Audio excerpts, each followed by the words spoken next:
NSO sells to governments. It doesn't mean they sell only to the central government. They could just as well have sold to the Rajasthan government, the Odisha government, the Chhattisgarh government, or the West Bengal government. Secondly, just because some of those phones have been proven to have been hacked into or infected doesn't mean that all phones were. Now you can add to this list any name you want and without having the evidence to back it. Therefore, you can make it seem as if the hacking was much bigger than it actually was. Kanishk Gaur, respond to everything you heard from Jiten Jain.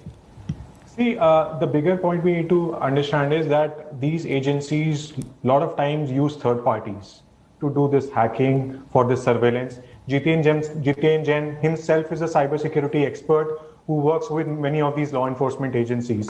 So you don't know who is actually working for the government and doing this job for them. So there has to be a law that if somebody is snooping in, he cannot use third parties, and only authorized government law enforcement agencies are able to use such mechanisms. Today, a lot of this information is being sold to third parties.